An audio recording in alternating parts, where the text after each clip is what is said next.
Hey, what's going on, guys? My name is Dr. Boyce Watkins. Welcome to drvoicetv.com, the home for intelligent Black people.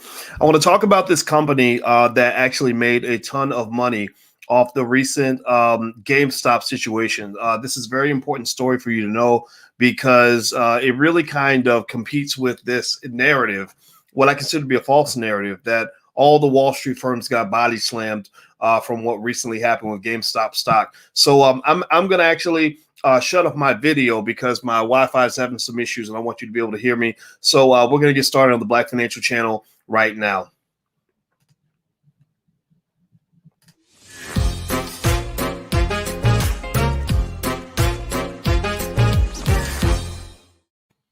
Hey, what's going on, guys? My name is Dr. Boyce Watkins. Welcome to the Black Financial Channel. That's theblackfinancialchannel.com. I want to talk to you guys about a company that made $700 million from the GameStop debacle. And I apologize for not being able to use video. We've had some Wi-Fi issues around here, so I'm just going to use video so you won't be distracted by my stunningly handsome face. Sometimes when people see my beautiful face, the ladies just start to melt and the guys get jealous. So I'm going to save you the strain of looking at my stunningly handsome face by allowing you to focus on my voice. Okay, so I hope that's all right. And I'm just being stupid. But anyway, let's keep going. So GameStop.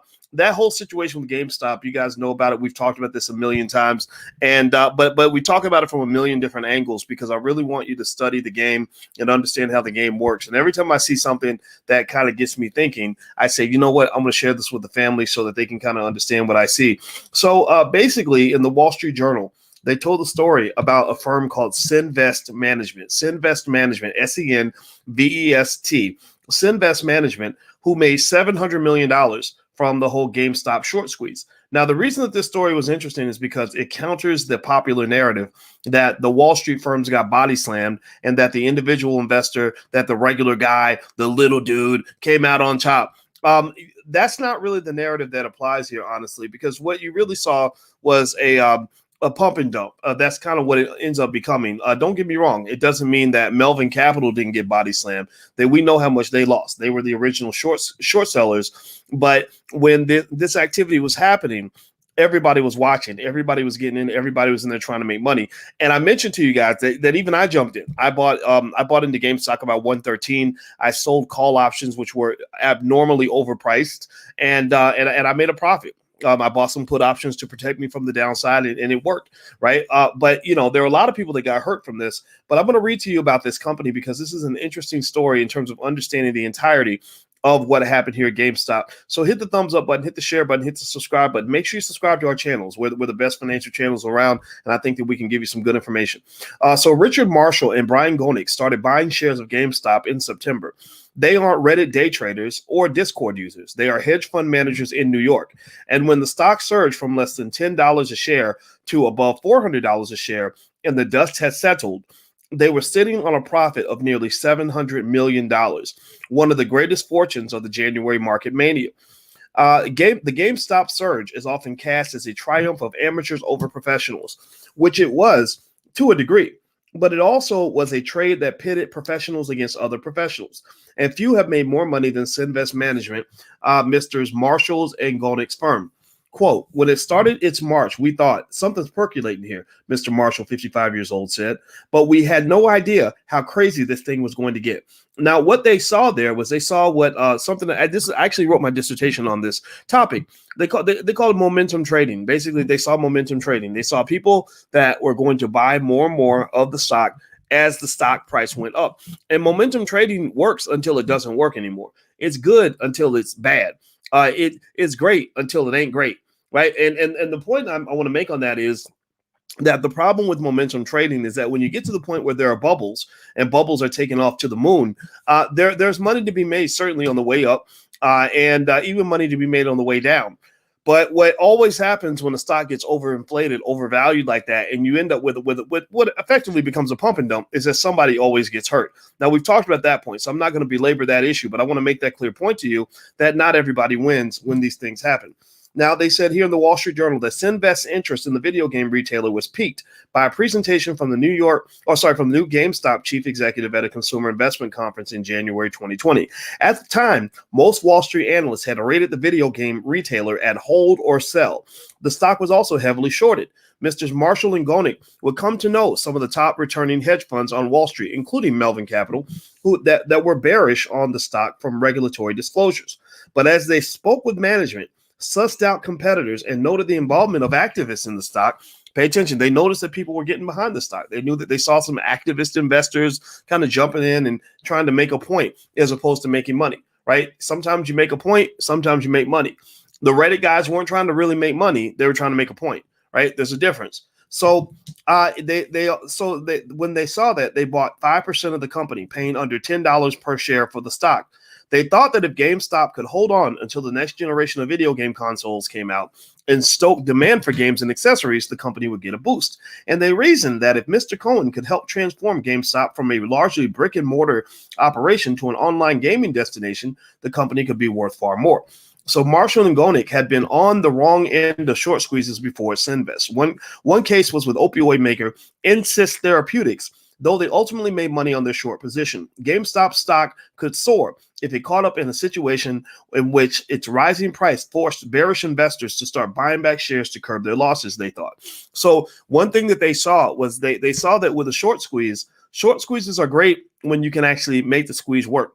When you start making the squeeze work by pushing the stock price up, then the people who are in a short position have to buy the shares back. So you've got this artificially created demand for the stock that tends to push the price up. Whenever there's buying, the price goes higher, right? So whenever there's buying, the stock starts flying. So they knew that if they could get some buying, the stock would start flying. Also, with GameStop, you saw a lot of options traders on Reddit who are buying options on margin in particular. When call options are being purchased, that also pushes up the price of the stock because people like me who sell call options will buy the stock just to sell the options. So that's like buying a chicken just so you can sell the eggs, right? I don't need to wait for the chicken to hatch the eggs. I'll just say, I got a chicken. Hey, if you give me money, I'll give you the right to all the eggs that come out of this chicken. So selling stock options is a very lucrative thing. A lot of people do it. It's something that's great to learn how to do. I encourage you to take a note on how to do that. And by the way, I do have an options masterclass. If you want to go take a look, feel free. We did a whole masterclass on it. It was really good. I'm not going to do the whole class live again, but you can watch the recording at that URL, stockoptionsmasterclass.com. Hit the thumbs up button. So GameStop is now Sinvest's most profitable investment by dollars earned in its internal rate of return, a performance metric that takes into account the length of an investment. It has propelled the firm's flagship stock picking fund from $1.6 billion in the end of January 2020, the end of 2020 to $2.4 billion. For the month of January, the fund returned 38.4% after fees. The dominant narrative coming out of January so far has been the flipping on its head of the natural pecking order on Wall Street, with hedge funds dealing with sizable losses and individual investors flush with victory after banding together to drive up the price on a handful of stocks once left for dead. But even after this week's weakening in the rally, the reality was more nuanced. Mudrick Capital Management, LP, a $3 billion plus New York hedge fund that provided a lifeline to AMC Entertainment in December, made almost $200 million, largely in AMC in January. The movie theater chain, which had been fighting off bankruptcy, had been one of the retail crowd's darlings recently. Even I had bought AMC because AMC was the kind of company that you really know is going to do better once the pandemic is over. So there were fundamental logical reasons to invest in AMC. GameStop, not so much. Plus Tick Management in Charlottesville, Virginia, which runs a stock and bond picking hedge fund that manages about $120 million, gained 20% in January, said an investor. Part of its gains came from an existing stakes in companies, including BlackBerry and beleaguered shopping center owner Macerich Company.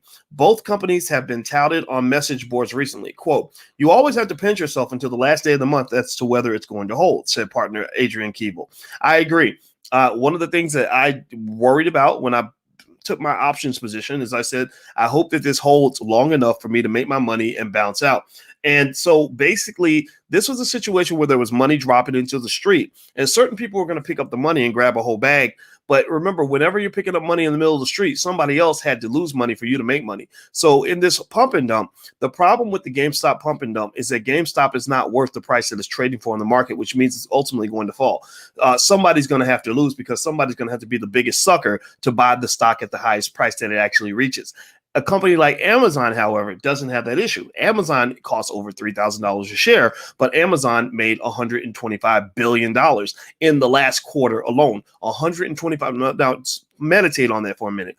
They made $125 billion in a quarter, not in a year, in a quarter. And so basically, a company like an Amazon, you can justify a higher stock price. You can justify the pump because you know the pump's not going to lead to a dump. But in the case of GameStop, there is no justification for this price, which means ultimately people are going to lose money. People are going to get hurt. Sinvest was founded in 1997 by Mr. Marshall with an investment from Montreal-based Sinvest Capital, his father's investment firm. Mr. Gonick, his former college roommate, joined as chief investment officer in 2008. Sinvest invested in 25 companies at the time. The pair described the fund as a contrarian investor focused on value investing or the discipline of buying cheap stocks they think will deliver superior returns. They say they actively discourage their team from attending idea dinners and socializing with others in the industry, which they say leads to groupthink and crowded positions. I agree. Avoid groupthink. Groupthink is not how you become successful. The best way to become successful, in my view, is to be able to isolate just long enough to form original ideas. I've been an isolationist for a big chunk of my life. Although I get inspiration from others, I still try to sit to the side and kind of figure out how the game is supposed to work as opposed to what everybody tells me. And that's how you get a different outcome. Now, with that said, one other point I'll throw out here is that that's the epitome of wealth, right? You see where there's generational wealth working here, where this founder of Sinvest, his father gave him his original fund to invest with, right? And so that's how you're going to make your children millionaires. Everybody whose child is going to be a millionaire, say I, say me, say millionaire, say something in the chat to let me know that your children are going to be millionaires. I'm going to tell you exactly why your kids are going to be millionaires. The reason your child is going to be a millionaire is because you're going to basically make sure that they have a capital base by the time they become adults. You're going to leave them a big chunk of money, a big chunk of stocks. Once you're done, like you're playing the game now, you're out here hustling, you're making long-term investments, short-term investments, and you're preparing the bed for your child to lay in it. And then what's going to happen is one day you're going to be old and gray, and you're going to turn to your 30-year-old daughter or son, and you're going to say, okay, son, here are all the assets I accumulated throughout my life. We have trained you on how to invest properly. We've trained you on how to move assets. You know everything you need to know about stocks, bonds, options, real estate, entrepreneurship, private equity, and everything else. And now, son, I don't want you working. You're not going to work for anybody because working for other people is for suckers. That's what we did in the previous generation to build the capital base. Now I want you to manage your assets. I want you to make your income by simply investing in one thing and divesting from another, moving your money from real estate over to stocks and bonds, figuring out how much income you'll get from your rental property, comparing it to how much income you're going to make from your stock portfolio, how much money you're going to make from your private equity investments. That's how you set your kids up. You set them up. You don't set them up by setting them up with good jobs. You set them up where they're at a point where they don't need a job, where literally they're giving jobs. They become a job creator, which is the epitome of what I refer to as an economic God. Because remember, a lot of us go to church and we pray to God, God, please give me a better job. God, please help me get a raise. God, please help me get a promotion. And then when that white man shows up and gives you that raise, he gives you that job and he gives you that promotion, you say, thank you, sir. Thank you for giving me that opportunity. I so appreciate that. Well, that's level one thinking. Level two thinking is where you say, wait a minute, where do these opportunities come from? Because you ain't no better than me. How come you're giving the opportunities and I'm begging for the opportunities? How come you are the giver and I am the receiver? How come where are you going backstage to go get those opportunities that you're bringing to the front of the stage and handing to me? Well, that's when you learn where building a capital base comes into play. That's when you learn the value of ownership. That's where you learn the value of true economic power, because then you learn that people with a capital base are the ones who actually create and give opportunities. So rather than praying to the economic gods, you eventually become an economic god, where there are people coming up to you saying, thank you, Mr. Wilson, for giving me that opportunity. I so appreciate it. If you hadn't give me that opportunity, I don't know what I would do, right? So I want you to go to level 2. I want your kids to be at level 2. There's no excuse. We got plenty of time, so we're gonna go make that happen. Everybody who agrees with me in the chat, just say "I," so we know we're on the same page, because we're gonna make our kids the richest kids in the world, the smartest kids in the world economically, and they're gonna be the best in the world at asset acquisition. That's what they're going to do. I talked to a brother today by the name of Kyren. And Kyren, please hit the thumbs up button. Please hit the thumbs up, share, subscribe button if you haven't done it yet.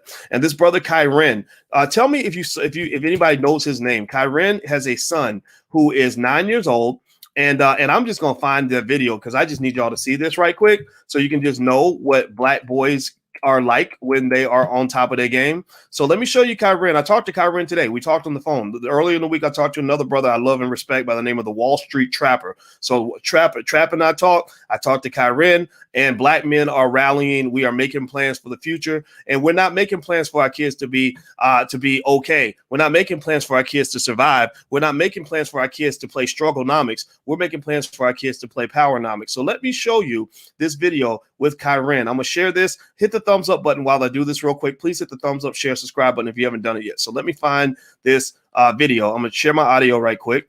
And here we go. Here's the video, and I'm going to play this video right here. And I want y'all to watch this carefully. You've probably seen it before. If you have seen it before, you watch it again, because this is the blueprint for the future. Here we go. Hold on. No suck at you with your We need money. audio. Brian, no suck. I bet you I don't. Okay, King. There's a lot of suckers at you with their money, and you can't be no suck at you with your money. Brian, no suck. I bet you I don't. Okay, what's assets? Assets are things that bring money into your bank account. What's liabilities? Liabilities are things that take money out your bank account. Entrepreneurship is the act of becoming an entrepreneur. What's entrepreneurship? Entrepreneurship is a process of setting up a business or businesses. Taking on a greater than normal Financial risk. What's an entrepreneur? Entrepreneur is a person that organizes and operates a business or businesses. Also taking on a greater than normal Financial risk. What's financial mean? Money. And what's risk mean? Chance. Come on. What does it mean to own stock? When you own a share of a company. Come on. What's real estate investing? Real estate investing is when you invest in a immovable property. What's the two types of real estates? Commercial real estate and residential real estate. What's commercial real estate? Commercial real estate is property for businesses and workspace, like an office, store, or land. And what's residential real estate? Property to live on, like a house, apartment, or condominium. Come on. It comes with extra fees when you have real estate, you feel me? Mm-hmm. Daddy tells you how many times he pays his state property tax a year. Once a year. What's the type of maintenance fee? Cutting grass. Come on. What's HOA? Homeowner association. And what comes along with that? HOA fee. Come on. And when it comes to the brokerage percent, what percent is that? 7. Come on. What's equity? Equity is the difference between what your business is worth minus what you own. Also assets minus Liabilities and debt. good job. What's credit report? Credit report is like a report card letting you know how well you did by paying your money back you borrowed. And how does credit affect your life? The better you keep your credit, the more opportunities you have to get funding. And what large purchases like? A car or a house. Come on. And always repay what you owe. Because if you owe somebody, that means you're in Debt. and you never want to be in Debt. because that means you Owe somebody. and we don't never owe Somebody. because that ain't what suckers do, period. Come on. Yeah, man. Well, I will tell you what, I talked to this brother today, and this inspires the hell out of me because this is the future. I want you to really just know what you just saw. You just saw this is the future. This is what black children will look like by the year 2070. By the year 2070, half of all of our kids will be as good at economics and investing as we are at football and basketball and rapping and everything else. We're great at those other things, but we're going to be great at this too. And so I wanted you guys to see this. And I talked to this brother today. He actually came out of the Black Business School. I didn't know he was taking classes in the Black Business School.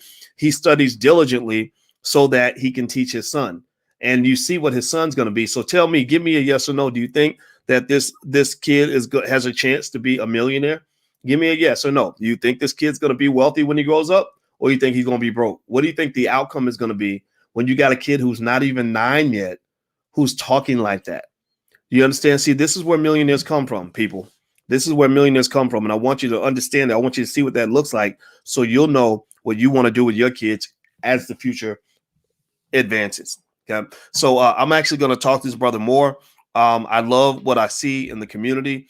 I am honored to have played some small part in all of this because I believe that when you talk about the Black economic revolution, people, this is going to be something Black people are going to be talking about for the next 300 years. This is where it began. This is where we took it to the next level. This is when Michael Jordan finally won their first championship after getting knocked out of the playoffs every year. This is where we take over. All right. So anyway, I want to give you guys, if you guys want to actually get started on stock market investing, we have a free Black Stock Market Challenge right here. The URL's on the screen. You can go to the blackstockmarketchallenge.com. It's a 5-day stock market challenge where every single day I will give you some challenge that I would like for you to pursue that will make you better at the stock market. And so I'll actually show you the page for that real quick so you can take a look. So here's the Black Stock Market Challenge. You'll get here. It's totally free. It's a 5-day challenge. And basically on day 1, we're going to talk about choosing the right app. Day 2, the fundamental rules of investing. Day 3, the pillars of wealth. Day 4, the terminology every investor should know. Day 5, 5 mistakes that will kill your wealth. So if you would like to do the Black Stock Market Challenge and step your game up, it's totally free. You can go to theblackstockmarketchallenge.com. The URL is right there on the screen. That's theblackstockmarketchallenge.com. Okay, guys. So I'm going to head on out of here. I love you. I wish you the very, very best. I hope you make $1 trillion. And it was fun talking to you. Thank you for listening. Have a good night. And hit the subscribe button on your way out the door. We'll be back very, very soon. Talk to you later. Peace.